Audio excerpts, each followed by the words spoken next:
Hey, what's up, everybody? It's been a while. Welcome to the SRS Files podcast letter segment. Today, I'm going to read a letter from an email that I got. I've been doing those anonymous letters. You can email me, and I'll read your letters on this podcast. Although this individual decided that they didn't want to be anonymous, so I'm just going to go ahead and read a letter for you. And yeah, glad to be back, and I hope you guys enjoy the letter. Here we go. What's going on, Daryl? So originally I was going to keep this anonymous and not use my name or other people's names. But to be honest, it would just be really hard to write this without doing that. That being said, I mean no disrespect to anybody in this story. At least in certain parts, that is. There are some people I truly hate, and in those cases, all that disrespect is very, very intentional. So my name is Mike from New Jersey, and I was at this shithole from the beginning of 98 till nearly the end of 99. Nearly 2 years. Before I got into SRS, I should explain what got me there in the first place. So I'd always been a bit of a troublemaker since I was a kid. Was always into something. My father was a drug addict and barely ever around. I lived with my mother on welfare in the basement of a house that was converted into a tiny living space. When I hit my mid-teens, my mom had met this guy who she ended up marrying and became my stepdad. Fuck, I suck at it. He had money, so eventually we moved into a house and even to an entirely new town. He was an okay guy at first, but after a while his true colors started to show, and it was clear he just didn't want me in the picture. He was mentally, verbally, and physically abusive towards me for years. We'd get into fistfights all the time. Sometimes he'd kick me out of the house all night and I'd had to sleep in parks. I remember vividly being kicked out of my house in my PJs with nothing but socks on, with snow on the ground and freezing for hours. Sometimes I'd just run away and pack a bag. This guy just hated me. And my mother would always take his side because she didn't want to fuck up her perfect little life. So I was the scapegoat, pretty much, or punching bag for lack of a better word. To be fair, I was no angel, but didn't deserve to be treated like that. Eventually, they had me doing the shrink thing, which never really worked because I wasn't the problem. Never really worked because I wasn't the problem. Was just because I wasn't the problem was just half of it. With my stepfather being on the other half, long story short, my parents just gave up after a while and was kind of ignored. They kind of did their own thing, would go on vacations and leave me home alone, which I didn't mind because I'd have parties, lol, and at least in my high school days, where when parties happen. So to skip ahead a bit, so this doesn't become my entire fucking life story, I hit high school and started hanging out with a certain clique of people, the bad crowd. This was the early mid 90s, 95, 96, when gangster rap was just starting to blow up. So we were all a bunch of thugged out white boys from the suburbs of Jersey. Had my own little gang name and whatnot. Was really fucking stupid when I look back at it. We'd rob kids, steal anything you could possibly think of. We robbed houses when peeps were on vacation. We didn't mess around with much drugs, except for weed and alcohol. But there was lots and lots of weed and alcohol. I ended up getting arrested a few times for petty stuff like shoplifting, fighting, got caught with weed a few times, maybe do a week or two in detention center, and then I'd get out and go back and do the same thing. I always got lucky where I'd get out of charges, would get dropped, so I felt I was untouchable. And as a minor, you kind of are, I guess. At this point, my relationship with my parents was not existent. Was not existent. I was a sophomore in high school, and at this time, 10th grade, barely past freshman year. Also at this time, when I started selling weed, which was literally the only reason I went to school was to sell, but was cutting pretty much all my classes, Word got around I was selling and eventually got jumped by a bunch of jock dudes one day who took my weed and cash. I was a skinny little white dude and tough, but no match for five roided up jocks, and I realized if I'm going to be selling, then I need to have a weapon. First, I had a knife, then ended up getting a gun that I had actually found while robbing a house. It was a little 22 snub-nosed revolver. Was perfect as small as it was small and easy to conceal. I didn't have any bullets for it though, so it was strictly just a scare, as nobody, or at least most people, aren't going to take that chance to find out if a gun is loaded or not. So after a month or two, these same jocks tried robbing me again, to which this time I pulled out the gun on them, cocked back the hammer. Once they heard that click, they took off and ran. So at this point, I continued my drug dealing endeavors with my friends for a few months and committing various other theft crimes. Till one night, and this was what eventually would end up leading me to SRS, my friends and I are walking home from a house party around 2 or 3 a.m. We lived in the burbs, but was main strip slash highway with various stores. And there was this movie rental store that had just opened up a few weeks back. We were walking in the back lot of the stores since the cops would always mess with us on the strip. I happened to notice that the back door of this new video store was open slightly. I walked up to it and opened it and looked in. Lights were out and nobody was there. So I say to my friends, "Yo, the movie store is open." And we all run in. First, we hit the register and snagged all the cash. Then, of course, we hit the porn section and just started snuffing tapes in our pockets. Then I get the idea we should just steal every videotape in the store and then resell them to make dubs or copies, as this was the VHS tape era. And kids would buy porn tapes at my school for $30 a pop. So I was just thinking money. My house was actually right down the street from this store, and coincidentally, my parents were out of town on vacation, so I had the house to myself and my friends were crashing there. Anyways, we shoot back to my house, grabbed a little radio flyer wagon. I used to skate, and I had a few boards, so I grabbed 3 of those and a few empty boxes, and we must have made about 20 or 30 trips back and forth just cleaning this store out of everything. Oh my God. We piled all the tapes in my garage, then split them up between us evenly. Over the next weeks, we did it. We did exactly what we said, and we were selling porn tapes at school. Kids would even come to my house to pick up what they wanted. We were still selling weed as well as thieving. The money I was making was ridiculous, but we didn't realize the tapes we were selling had the video store stickers on them. And somehow it all ended up coming back to me and none of my friends. Somebody I sold tapes to had snitched, I think. I was at high school one day sleeping in class when I get a call to go to the principal's office. Part of me was thinking to run, but instead, for some reason, I stupidly go. I step in and there's 2 cops and my book bag on the principal's desk. Between classes, sometimes I would usually leave my bag in my locker and keep my gun, knife, weed in there.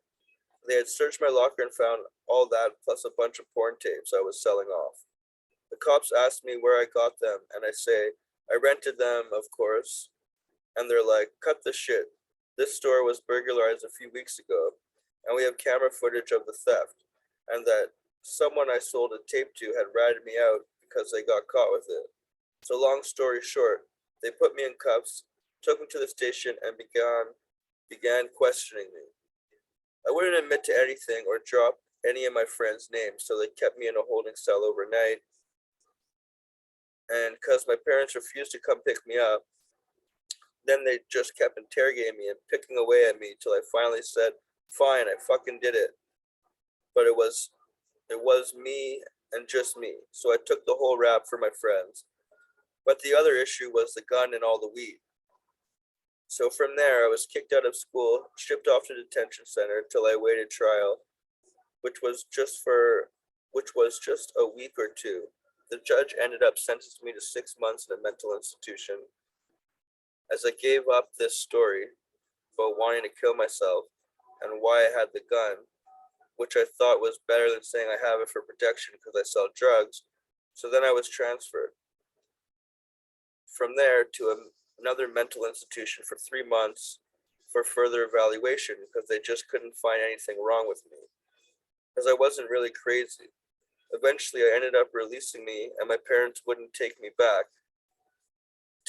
in. So I lived in my aunt for a few months, got into trouble again, this time with a huge knife and nearly a pound of weed, and I find myself right back in front of the same judge. My parents realized I was pretty screwed up at this time and actually paid a lawyer for me who was a family friend of sorts. So this guy talks to me before the court hearing and goes, "All right, listen, you're looking at serious time here. It's probably about 5 or 6 years, which was probably BS. You're 16 now at the moment, so you'll go to detention till 18, and then you'll be transferred as an adult jail where you'll serve the rest of your time. You can go you can go that road or you can go this," and comes out the Sorensons Ranch pamphlet from this guy's briefcase. I look it over, he starts saying, "This is a real good program. You'll only be there till 18, so long as you meet your requirements, yada yada yada." So after all the BS, he's like, "What do you want to do?" And I'm like, "Fuck it. I'll go to Utah. Better than jail." So a few days later in court, he presents this to the judge, and the judge grants me going to Sorensons to get rehabilitated, is his exact words. They gave me a certain they gave me certain requirements though. I had to finish high school. If I was caught doing anything illegal, like stealing drugs or fighting, that would be a violation, and I would be sent back to Jersey to serve my original jail sentence. I was actually on probation when I was at Sorenson's the entire time. The Sorenson's era. I remember after court, it wasn't like I went straight to Sorenson's. It all had been set up for a certain date, and I assume financial agreements had to be set up and whatnot, which I hadn't even thought of. I just figured the state was paying for me to go. Little did I know, my parents used all my life savings to pay for SRS, but I'll get to that later. So the judge sentenced me to a group home for troubled kids and kids who were orphans or parents that had drug issues, etc. And I had nowhere to go. I met some great people there, and the only girl I ever truly loved in my life. Still love you, Jess, wherever you are. It was it was not a bad place at all. At least for me, others had it rough. Anyways, eventually the SRS thing gets worked out and they tell me the date I was going. I believe it was in September or October.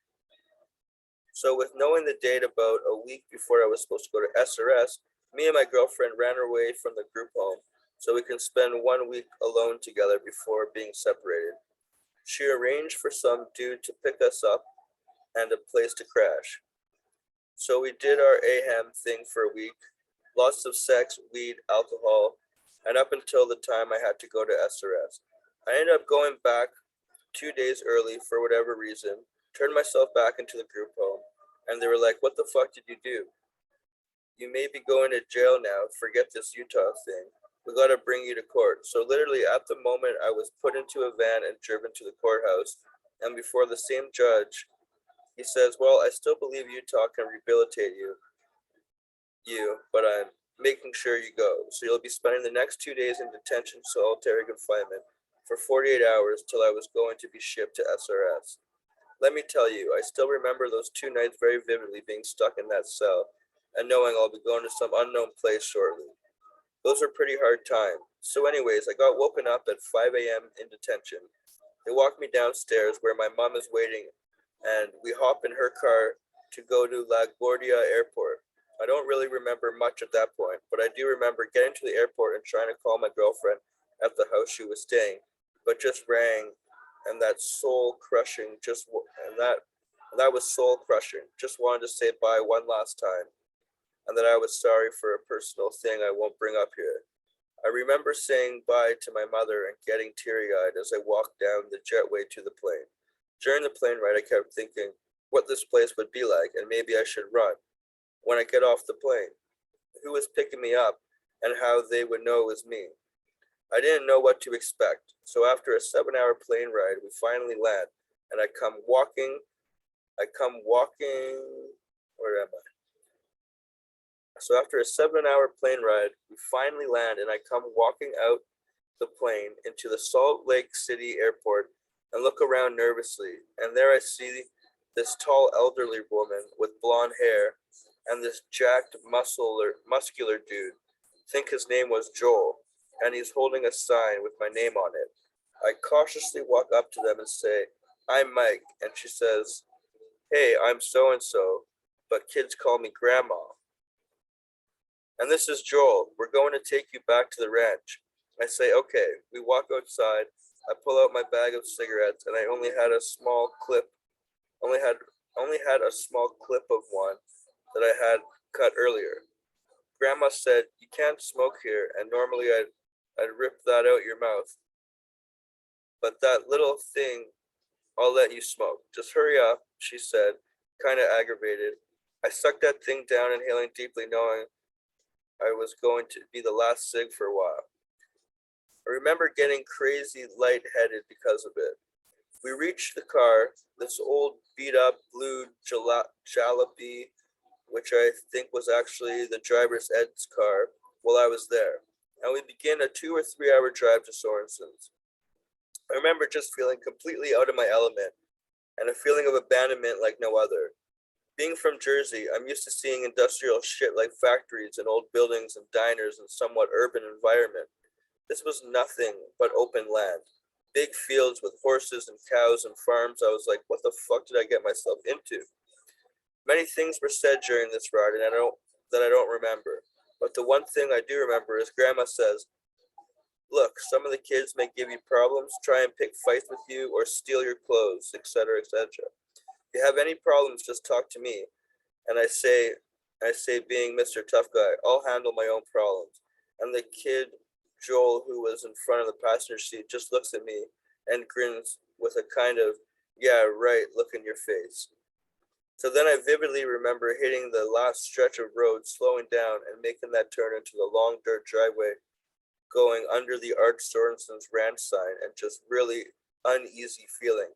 The kind of feeling you wish you can just turn invisible and vanish and not be where you are at that exact moment. I remember it was dinner time when I arrived, and they had walked me up to Jay's office above the lodge where that POS was waiting for me upstairs. I was still in my street clothes, which was a big black Nike hoodie.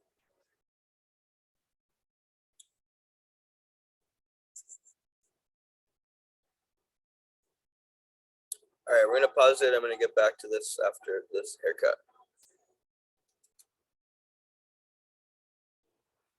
All right, let's finish this up here.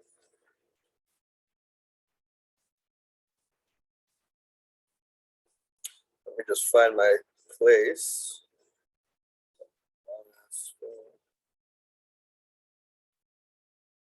Pointing. Sorensons era.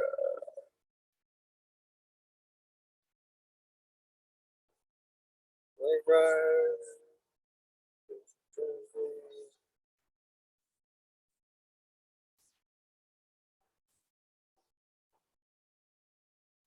All right, here we go. So, long dirt driveway going under the Art Sorenson's ranch sign, and just getting a really uneasy feeling, the kind of feeling you wish you could just turn invisible and vanish and not be where you are at the exact moment. I remember it was dinner time when I arrived, and they had walked me up to Jay's office above the lodge, where that piece of shit was waiting for me upstairs. I was still in my street clothes, which was a big black Nike hoodie, a pair of South Pole jeans, and some black Timberlands. Start saying I'm dressed gang related and I'll have to see Grandma in the morning for a change of clothes, because what I was wearing isn't allowed. For the night, they made me wear a brown jumpsuit, I believe, and she said he'll issue me a cabin in the morning.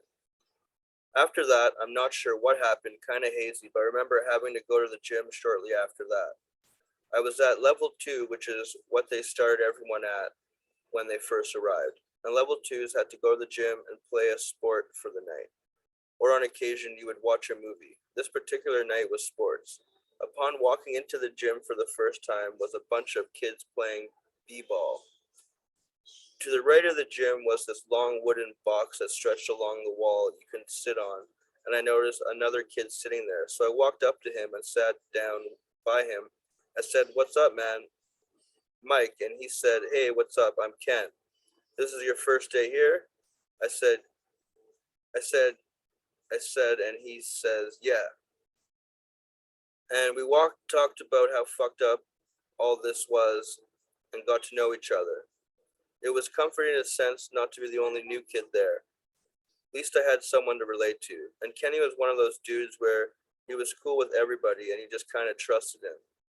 I had only known him for about 10 minutes, but felt I knew him for a few years to give you an idea type of person Kenny was. We ended up becoming pretty good friends. I remember Daryl, who was staff, a big burly Canadian guy, coming over to me and Kenny saying, "All right, guys, you can't just sit there, you gotta play." Kenny and I just refused entire time, and he got pretty pissed off and denied us both snacks. Kenny and I could care less, so this night was also the night I met the bullies and or wannabe gangster dudes. And I would name every one of you fucktards. So it was Joel, V, Dave, Chen, Brett, and this kid Kelsey. Joel approaches me holding a basketball with his friends surrounding him, asks where I'm from. I go, "Jersey," says. He likes my boots or something. Then, out of nowhere, tosses the basketball right in my face. And I'm like, "Yo, fuck is your problem?" And stand up. And he's like, "You want to scrap? Let's go." And I'm just like, "Scrap?" And he's like, "Yeah, like wrestle. There's a mat right there." And I'm like, "No, dude, whatever. I'm just gonna get into a fight on my first night here and sent back to Jersey and go to jail." Plus his little cronies would have just jumped in and I even started to win, which to be honest probably wouldn't have happened as he was much bigger than me. But they thought I was a punk because I backed down. Around that time everyone got called back to their cabins to get ready for bed, and Kenny and I slept in the lodge.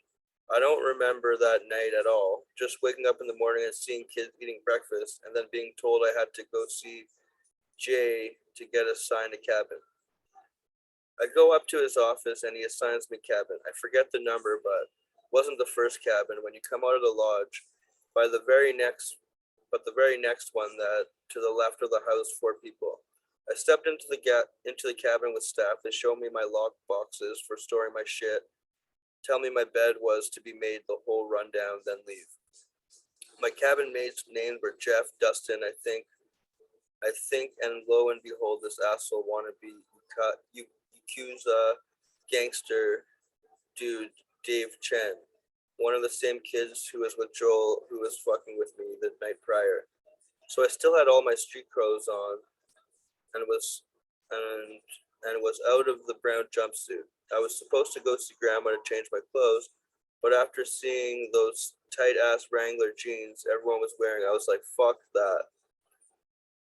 When I was there, you were pretty much allowed to wear any kind of shirt you wanted, but your jeans had to be tight and fit you proper. Now I think they implemented uniforms. Anyways, the clothes thing led to a lot of issues among students. Pretty much all the new kids would get their clothes stolen as they arrived. The first day, I don't remember much. I remember putting all my stuff in my lockbox, finally taking a shower, then I believe did farm work with Crazy Bill all day. I remember that night very well though. When we went to bed, talked with all my cabin mates, and they gave me a rundown on the place. The Chinese kid Dave didn't say much the entire time. During the night, it got kind of warm, so I had my Nike black hoodie on and decided to take it off and folded it and stuck it under my bed and went to sleep. The next day, I get up in the morning and it's gone, and I'm like, what the fuck?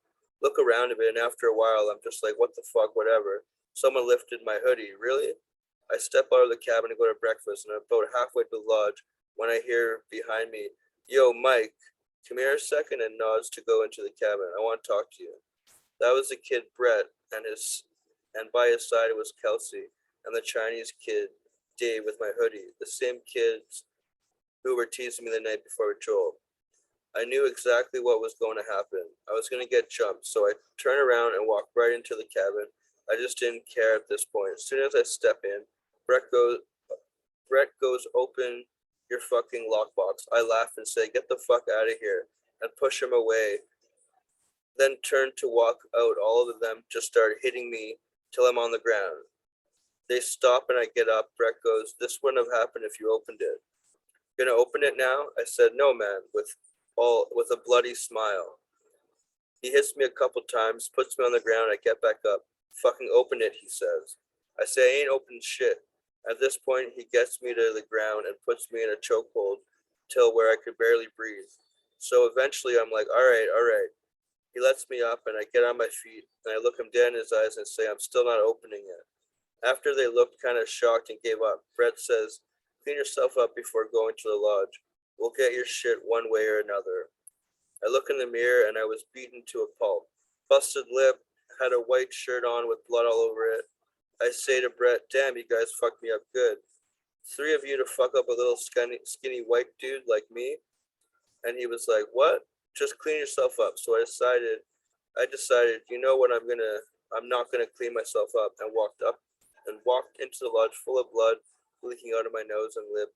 I went to grab some breakfast, and Edna, I think her name was like, "What happened to you? I'm not serving you like that. You go see Jay now in the office and clean up." But instead I said, "Fuck it." And I just sat down in the lodge. I was approached by this girl named Dale. A girl named Dale. She was a sweet girl, but got a lot of shit at that place because she wasn't very pretty. Peeps were just mean to her for no reason, really. Anyways, she's like, "Oh my god, what happened? Who did this?" And I'm like, "Don't worry about it, I'm fine." Eventually and stupidly, I tell this girl what happened, and she's like, "You gotta tell Jay." And I'm like, "No, I'm not a snitch." And and she's like, "If you don't tell him, I will." I begged her not to, and sure enough, she goes, and rats and or narcs, I should say. They call me they call me up and ask me what happened. I'm like, "I tripped. I don't know what she's talking about. I don't know what she's talking about." They threatened me with level 1 for lying, but stuck to my story and they ended up just letting me go. But all those dudes ended up getting isolation and thought I was the one that narked on them, which led to a lot of altercations between me and them through throughout my stay there. They were just a bunch of assholes anyways, so I could care less. Dummies ended up jacking half of my clothes anyways by prying the bottom of my lockbox open and just pulling all my clothes out. Never said a word about it. Was just so stupid to me. I did have a lot of nice clothes from my drug dealing days there, and guess these dudes just liked them. After a while, they kind of just ended up leaving me alone and moved on to other kids to fuck with.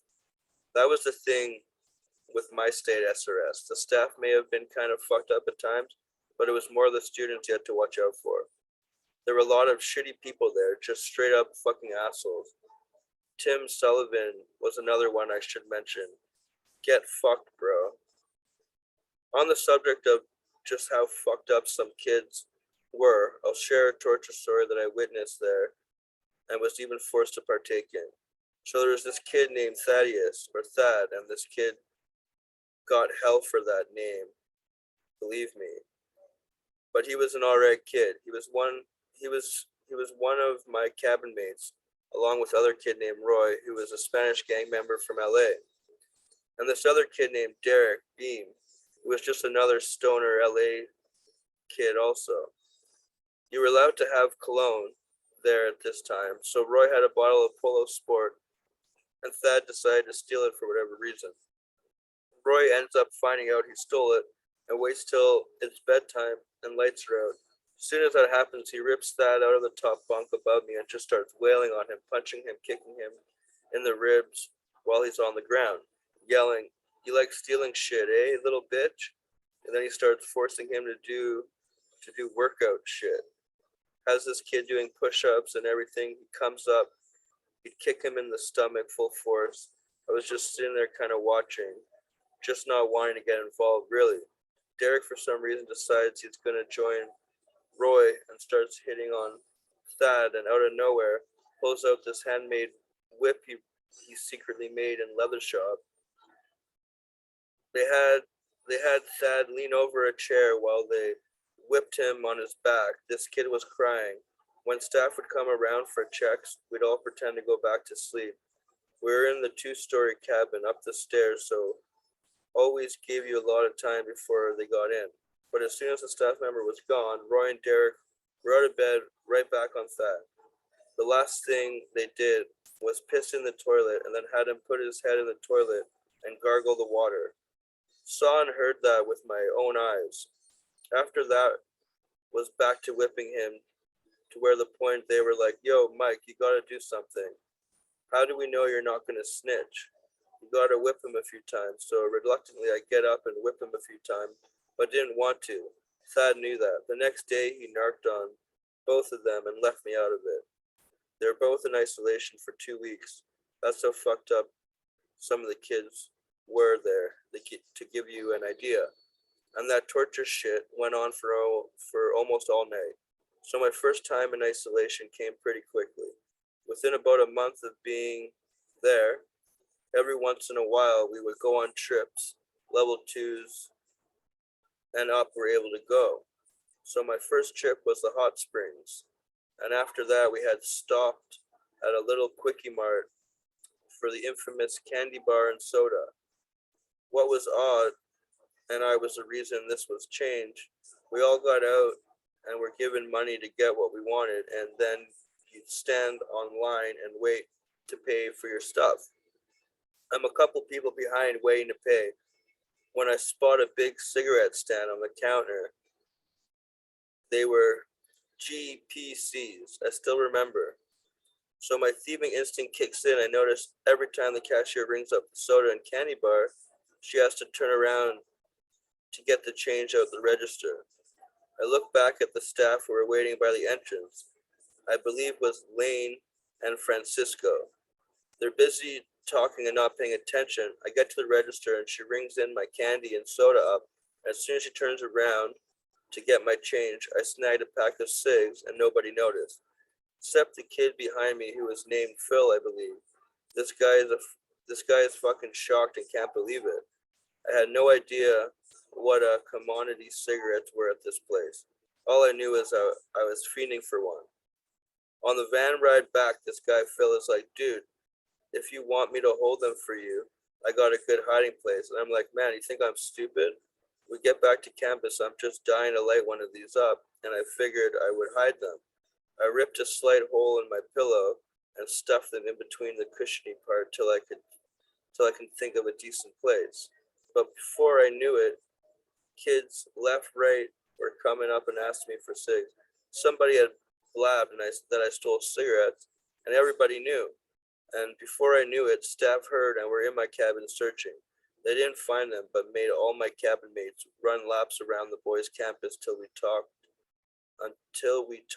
then threatened entire boys' side with workouts if the cigs didn't show up. I realized everyone would hate my guts if that happened, so I just gave up the smokes. They wanted to know how I got them, and I told them I just shoplifted them at the Quick Mart while on the trip. After that, they never let anyone in stores. They'd write down what everyone wanted and leave us in the van while staff member went and got the candy and sodas. After that, I was put into isolation for 2 weeks, I believe. It was pretty rough during my stay while in isolation. You'd be out in the cow fields, right behind the lodge. Staff would watch you with binoculars. They'd give you a sleeping bag and blue tarp. If it was raining or snowing or hot as fuck, you'd be out there. Your food would be brought to you during the day. You'd work with Bill, usually hauling hay or other oddball tasks.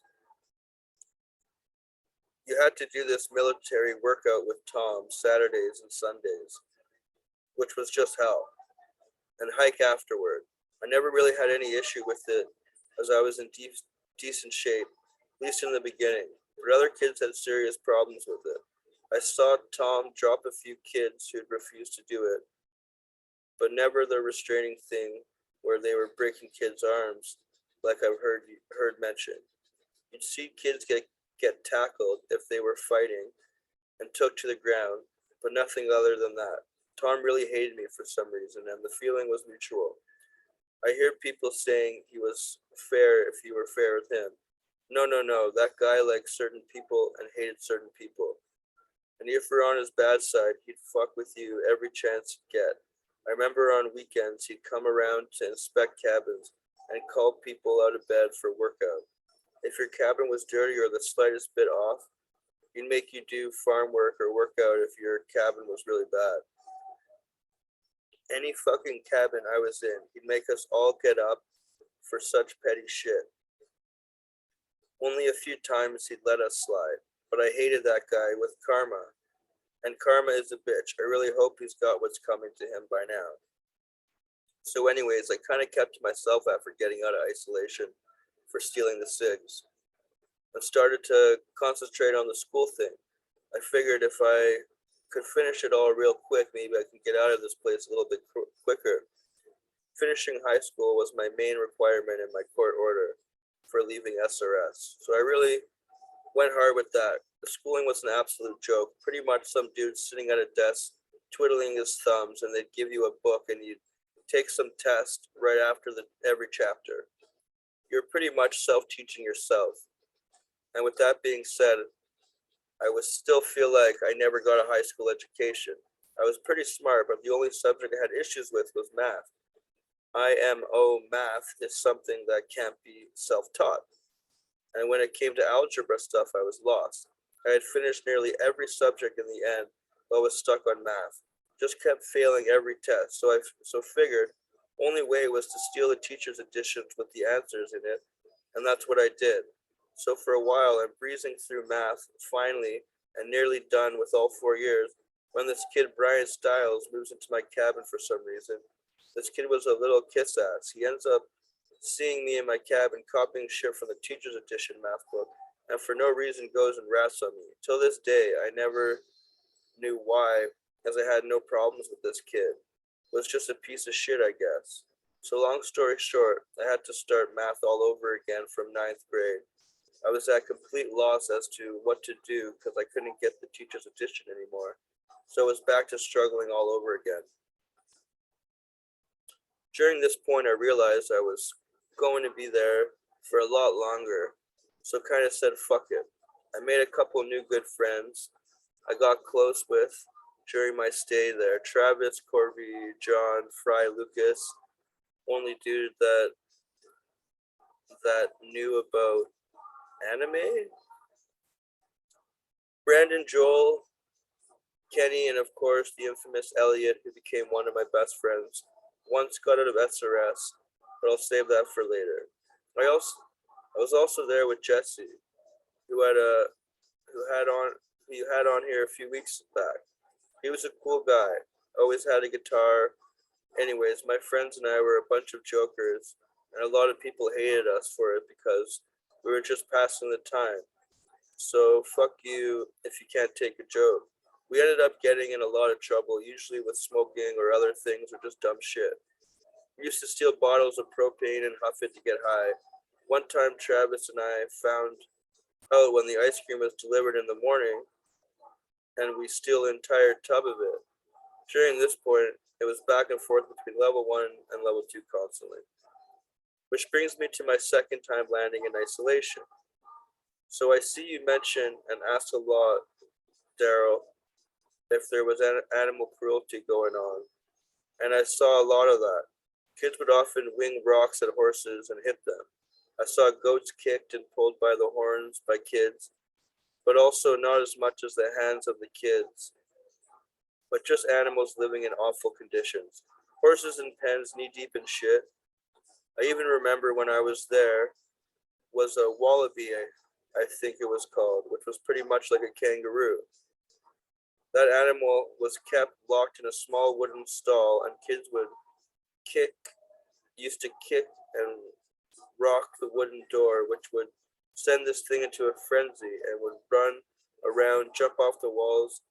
That place was no place for an animal like that. And why it was there, I'll never understand, and I'm sure it died there by now. Anyways, my second time in isolation involved animal cruelty, which I am not proud of.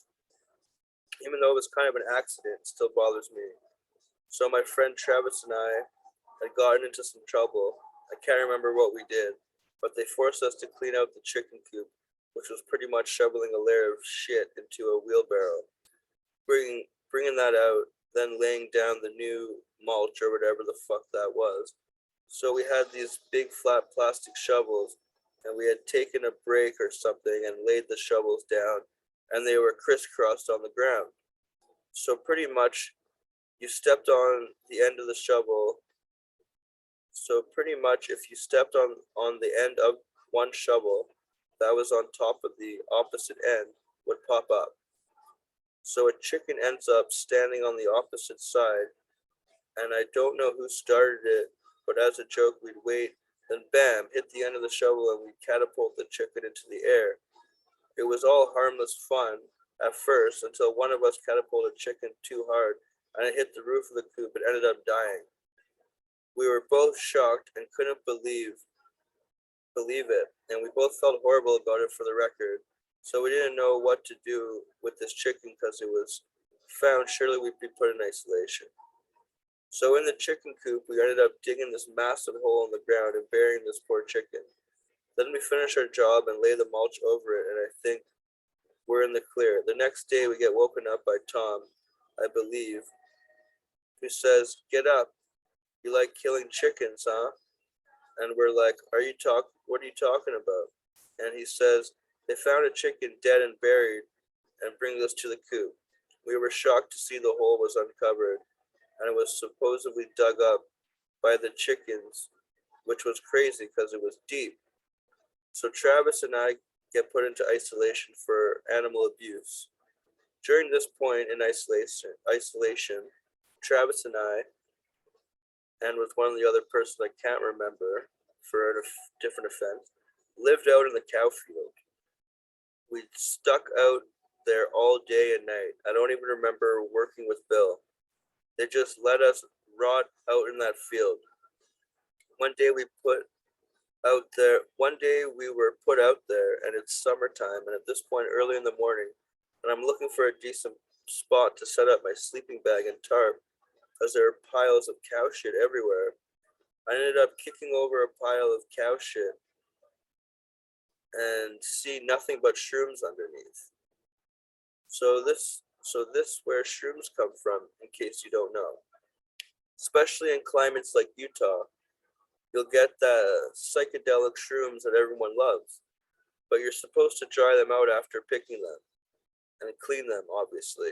Anyways, I yelled at Travis, who's about 50, 60 feet away of me, and say, "Dude, fucking shrooms." So he begins kicking over piles of cow shit and we're just stuffing our isolation pockets with shrooms. The other guy, who I can't remember, sees us doing it, and he starts doing it. We're literally just running around, kicking over piles of shit and snatching all the shrooms and filling our pockets. I'm busy grabbing some when I hear Travis yell, "Mike, Tom is coming," and I look up, and there's Tom at us on his little four-wheeler ATV. We were pretty far out in the field, so had some time before he got to us. He yelled at Travis, "Fuck it, bro, just eat them." I reach out of my pocket and pull out a handful, was dripping with shit and other crap, and I just gulped these fucking things. Reach in my other pocket, grab another handful, and gulp those, gagging and trying not to puke. I probably ate about 20 of them before Tom got to me. Travis and the other dude did the same thing at 8 tons. Tom gets to me and says, "What are you, fucking stupid? Get on the ATV. We're gonna take you dummies to Richfield to get your stomachs pumped. That's if you guys don't die first." I said to Tom, "Oh please, they're just shrooms. At most we'll trip balls." But he kept insisting we were poisoned. The ride to Richfield was an hour and a half. Was a half. The ride to Richfield was over an hour, and halfway there we started getting goofy. I vividly remember about 5 minutes before we got to the hospital, I look up at the sky and it was all turned pinkish and purple, and the clouds looked like cartoon clouds, similar to the Simpsons cartoon sky clouds. I was kind of shocked that I was actually starting to trip because I wasn't sure if it would work or not. Shortly after that, we got to the hospital and we're all joking and laughing. I don't remember much, except instead of pumping our stomachs, they forced us to drink liquid charcoal. I refused, and so did Travis and the other guy. And that was the only time Tom ever laid a hand on me. He kept telling me to drink it, and I said, "Fuck no, man, you drink it." And he lifted me out of my chair and held me up against a wall by my neck, and then, with wide psychotic bloodshot eyes and gritted teeth, he's like, "You're gonna fucking drink it and stop fucking around." We all end up drinking it, long story short, and shit black for a week. Not to sound gross, but yeah, it was literally liquid charcoal, and supposedly that would detoxify you. On the subject of sexual abuse going on there, which I meant to mention earlier but forgot, but will now before I continue my story. There was a counselor there who went by the name of Tank. When I first got there, this guy was supposedly giving kids cigarettes and had sex with one of the female students. He was fired shortly after I arrived there. The only other incident I knew of, I won't mention names here, was an older kid on the boys' side had sex with a young girl who was just 12 or 13. That kid was taken away in handcuffs by police and sent to jail. I don't think he took advantage of her or raped her. It was consensual, but people talked and word got out, and this kid got in trouble for it. Those were the only two incidents I know of. But I'm sure more of that went on there. I didn't I didn't I didn't know about. I'm sure there was more that went on there that I didn't know about. On the subject of sex though, kids would go to great lengths to replicate sex, which involves something called a fifi, where you'd roll up a towel somewhat loose at the end, the center of the cylinder of a towel. You'd stuff a latex surgical glove in there and wrap that tight around the end of the towel. Then fill it with lotion and, well, you know the rest. Kids also did that in detention centers though, so I was familiar with it already. I never resorted to that. It was fucking gross. So after the shroom incident, when I decided I had to just play along with this idiotic program, if I was ever going to get out. So that's what I did. Stopped fucking around and moved up in the levels. Eventually I moved off campus, lived with Francisco, who was my counselor, and his family for a few months, which was probably my best time there. Francisco was alright, and honestly the only staff member I connected with. His wife Emma was also a sweetheart. He used to play SNES with his kid all the time. Mario World, Mario Kart. They gave me my own room with a big stereo and cassette player. They'd take me into Richfield and we'd go shopping and they'd buy me the music I liked. I was into hip hop, but specifically remember getting the Method Man Tikal 2000 Judgment Day tape and DMX Flesh of my blood through Francisco, and fucking blast that at their house. They were really cool. Francisco would drive me on campus every morning, stop at the MERC, and get me a chimichanga. He was alright, dude. Then came to the point where I think Francisco and Emma were having issues, as I heard them arguing sometimes. And Francisco one day told me, "Sorry, but I had to move back on campus."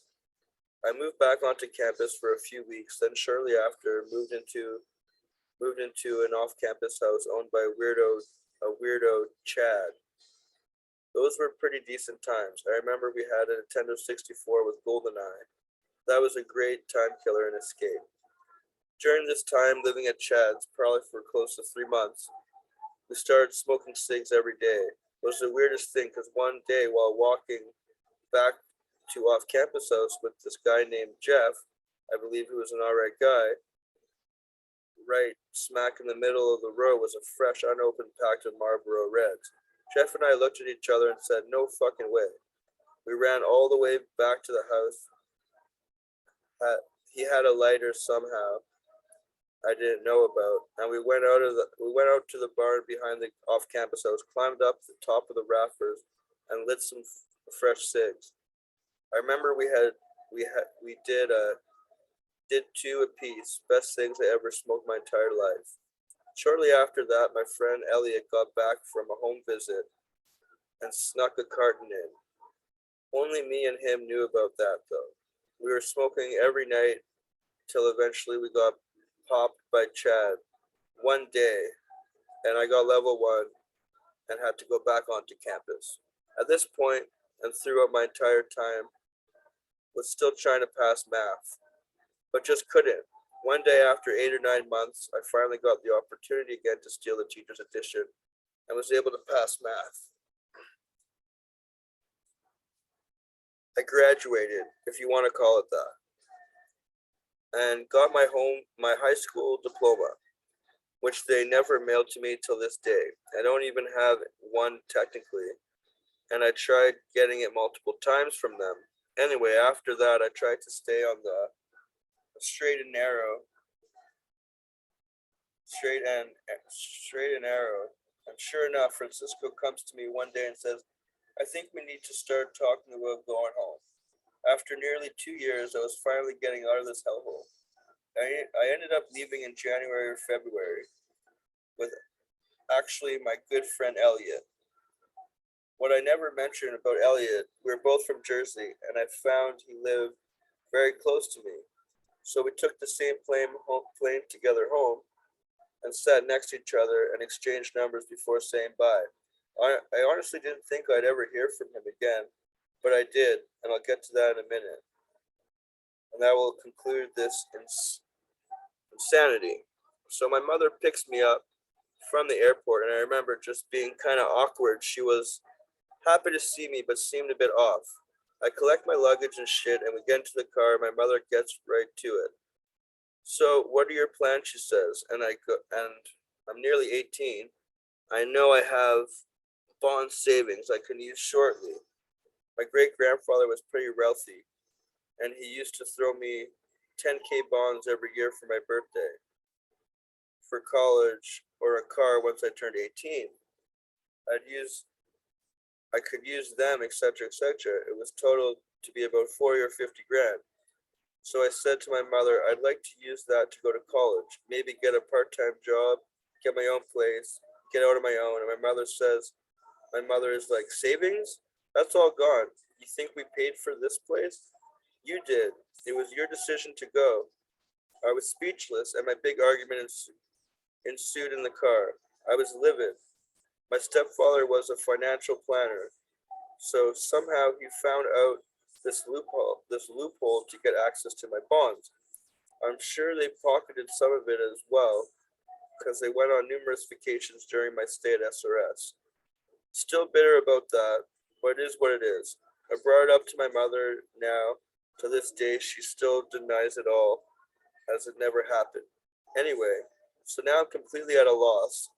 I'm stuck living with my psycho stepfather and puppet of a mom all over again. I tried so hard to abide by their rules, but my stepdad would just always find something to bitch about.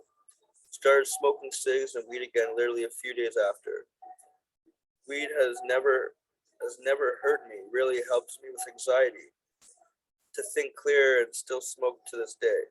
But cigarettes though, I moved to vaping. Anyway, one day I'm at home, get a call, it's Elliot from SRS. He asked if I want to hang out. I'm like, yeah, sure. He was in the next town over. I just walked to his house after that day. We were hanging out every day and became good friends, and still consider him one of my best friends. That summer of '99 is a summer I will never forget. So Elliot had this fantastic weed connection through his brother. His brother used to sell, but had got caught and was on probation. So we came up with this thing where we'd sell for him. He'd throw us a bit of cash and all the weed.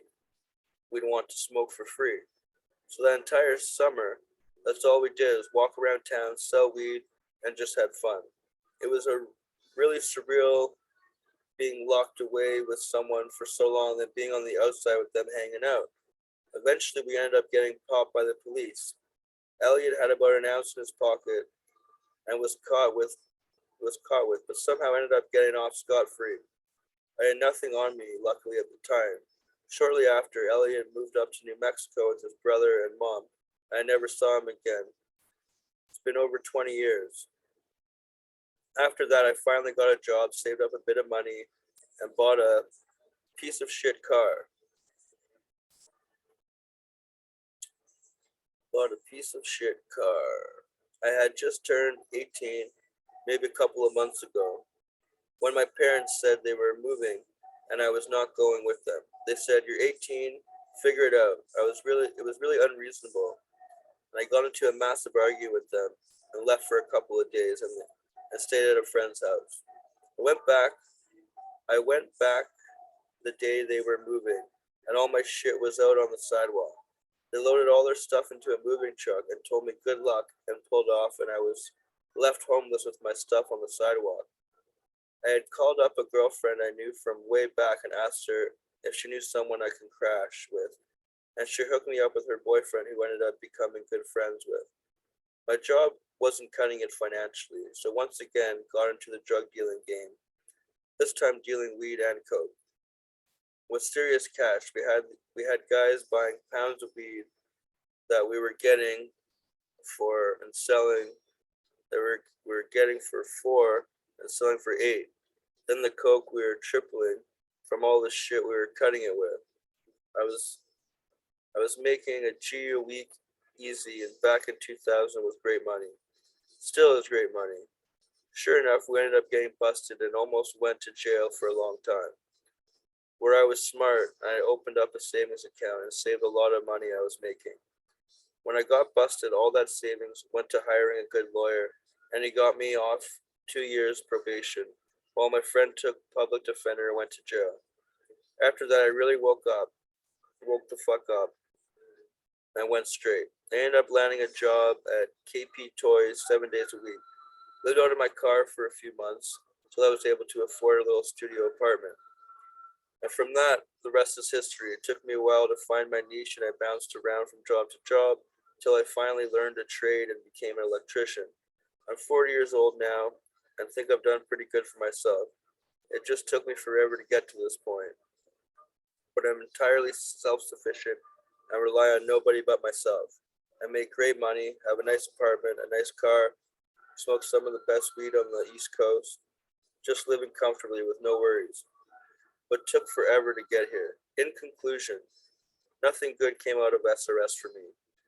If I really had to dig for something positive out of it, I'd say the only thing that really helped me was how to endure and deal with pain for hardships. Other than that, I was 2 years of my life wasted where I had learned to manipulate or fake it till I make it in order to get out and on with my life. Some of the people I met there I will never forget and hope all of my friends are doing well.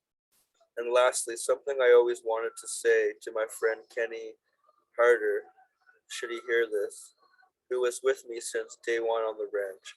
I'm sorry I never got to say goodbye to you the day I left. You were off campus or something, I believe. And I asked Clay if he could stop at the off campus house, and he said, "Hell no, Dick.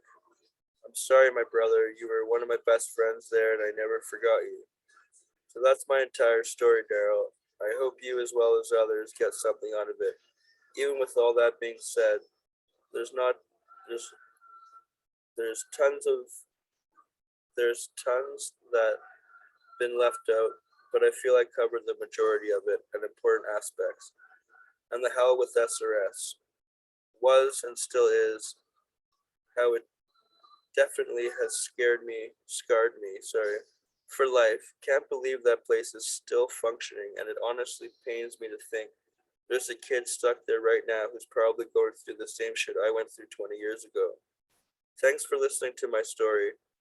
My first time telling this in depth in my entire life, and feels good to get it off my chest.